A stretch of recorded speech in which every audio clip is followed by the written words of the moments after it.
Assalamualaikum warahmatullahi wabarakatuh.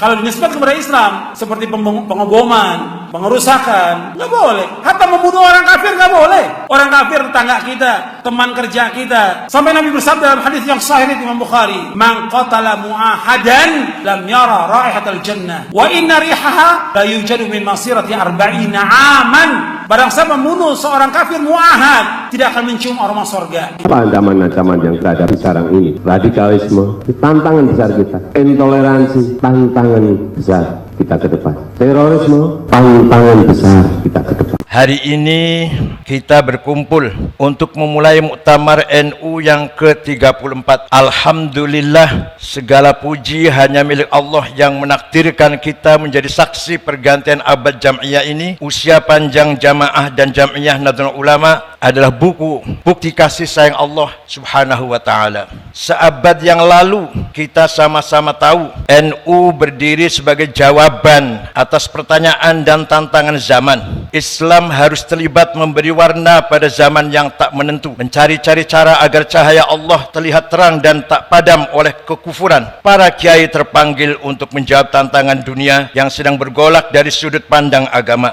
Pada tataran global, Perang Dunia Pertama baru saja usai, sistem monarki berbasis agama mulai terasa tak memadai, dan gelombang wahabisasi sebagai embrio radikalisme berkibar di Hijaz. Sementara di Nusantara, patriotisme mulai menemukan bentuknya. Perlawanan terhadap penjajahan, kemiskinan, dan ketidakadilan bermuara pada apa yang hari ini sering kita kenang sebagai era kebangkitan nasional. Di era itu, NU sebagai Jam'iyah sepenuhnya lahir dari transformasi praktik kemandirian jamaah, yakni kemandirian komunitas pesantren yang selama berabad-abad bertahan hidup dalam tekanan kolonialisme. Agustus 1945, bom atom sekutu meledak di Nagasaki dan Hiroshima. Ledakan itu menandai akhir Perang Dunia Kedua, sekaligus membuktikan betapa akselerasi teknologi bisa sedemikian merusak kehidupan bersama. Sesudahnya dunia menyaksikan satu demi satu kelahiran banyak negara bangsa. Dunia berubah, umat manusia lalu terjepit di antara dua pilihan masa depan. Pilihan untuk menjadi negara sekuler atau menjadi negara agama. Suasana zaman pada saat NU lahir diliputi pertanyaan besar. Apakah selepas perang demi perang, setelah begitu banyak darah tumpah, kita sebagai umat manusia bisa hidup untuk saling berbagi di atas bumi Allah? Kalaupun bisa, bagaimana caranya?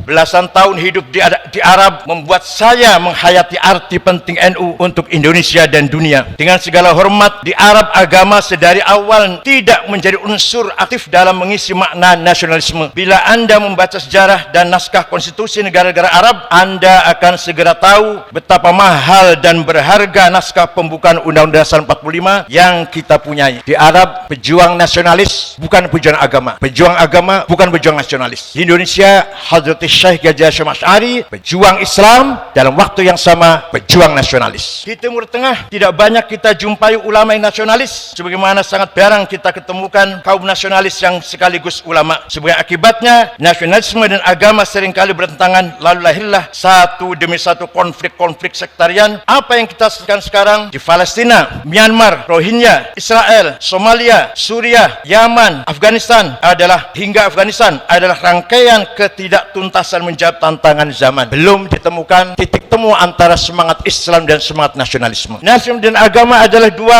kutub yang paling menguatkan. Keduanya jangan dipertentangkan. Demikianlah pusaka wasiat dari Hadrat Syekh Hasyim Asy'ari yang diamini dan disuarakan ribuan ulama pesantren. Dan dengan demikian kita mengerti bahwa ujian atas sikap tawassut, ujian moderasi polarisasi dua kutub ekstrim memang sudah khas NU sejak awal mula pendiriannya. Mereka yang tidak paham sikap NU atas HTI maupun FPI barangkali memang belum mengerti betapa berat amanah moderasi kutub-kutub ekstrim di negeri ini. Bagi NU dan pesantren, menjaga NKRI adalah amanah karena hanya dengan bersetia kepada konstitusi, tatanan beragama dapat diselenggarakan. Sikap tawassut atau moderat mustahil tercapai tanpa kemandirian. Usia NU yang mencapai hampir seabad ini antara lain disebabkan kemandirian dalam pengertian setia kepada prinsip-prinsip dan nilai-nilai dasar agama pertama, kemandirian dalam pengertian sanggup menyusun agenda-agendanya sendiri, kemandirian dalam arti teguh membawakan ruhuddin dan ruhul wataniyah, semangat agama dan semangat nasionalisme, dan ruhul ta'addudiyah, semangat pluralis kebinekaan. Kemandirian dalam bidang politik, ekonomi dan budaya, kemandirian dalam arti sanggup bergaul dan berbagi dengan siapa saja sembari menjaga harga diri. Tawassut atau sikap moderat di antara dua kutub bukanlah perkara mudah. Tawassut mempersyaratkan kecakapan, pengetahuan dan kebijaksanaan. Dua hal inilah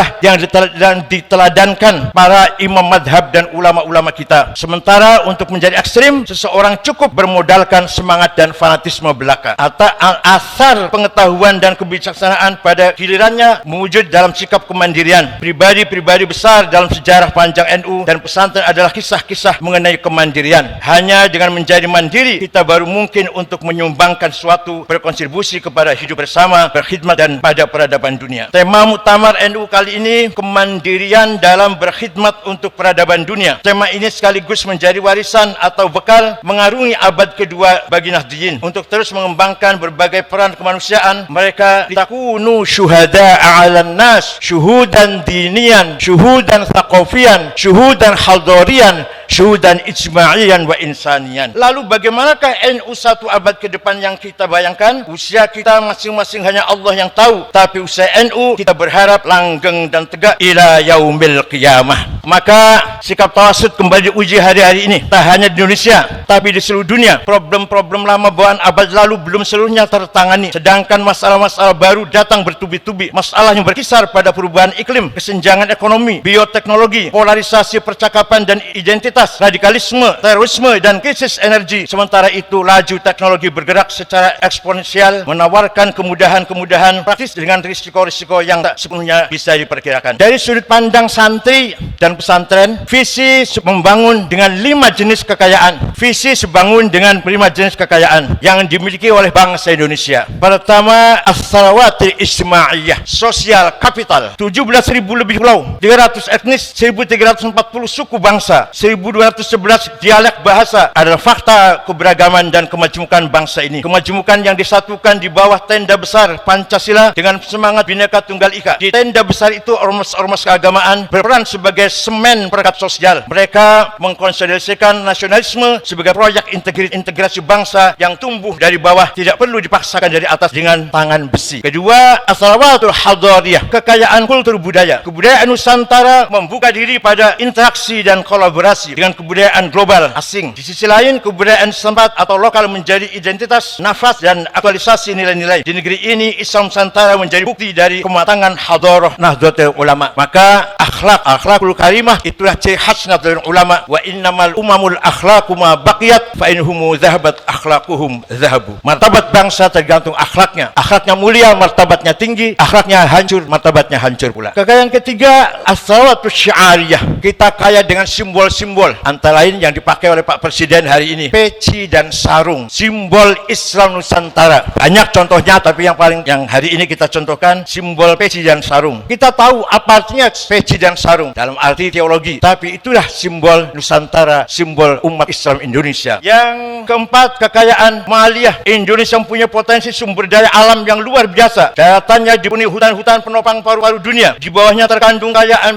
mineral yang banyak. Lautannya mengandung potensi ekonomi tiada tara. Di bawahnya tersimpan bukan hanya ikan, tetapi cadangan migas dan mineral yang berlimpah. Yang dibutuhkan adalah SDM unggul yang mampu mengolah kekayaan alam itu sebagai modal pembangunan. Agar pembangunan ini dirasakan oleh seluruh masyarakat Indonesia, kaila yakuna dulatan bainal aghnia minkum, tidak hanya pertumbuhan, tapi yang penting adalah pemerataan. Masih kita lihat banyak warga NU yang hidupnya di bawah miskinan. Namanya jelas Solikin, Jumadul Kanan, Madrais, namanya kampungan desa. Kekayaan kelima adalah sumber daya politik. Indonesia adalah negara demokrasi terbesar ketiga dan negeri muslim terbesar di dunia. Indonesia bukan negara agama, tapi negara Pancasila yang menaungi semua pemeluk agama. Islam berjalan seiring dengan dengan demokrasi, stabilitas politik, dan pertumbuhan ekonomi. Memang bukan hal yang mudah. Bangsa ini sudah diuji oleh berbagai prahara sejarah. Setiap kali jatuh, bangsa ini bangkit lebih tinggi lagi. Dan dari sana kita yakin bahwa sepanjang cara kita mengelola demokrasi didasari kemaslahatan bersama, kemauan untuk mendengar, kejernihan, akal budi, dan kelapangan hati untuk menerima perbedaan, maka bangsa besar ini akan semakin terhormat dan bermartabat. Dan pada saatnya nanti aktif berkiprah dalam mendorong dunia yang lebih damai, aman, dan beradab. Para ulama NU pada masa lalu pasca kemerdekaan merumuskan supaya kita tidak saling tikam dalam satu keimanan, supaya kita tidak saling tikam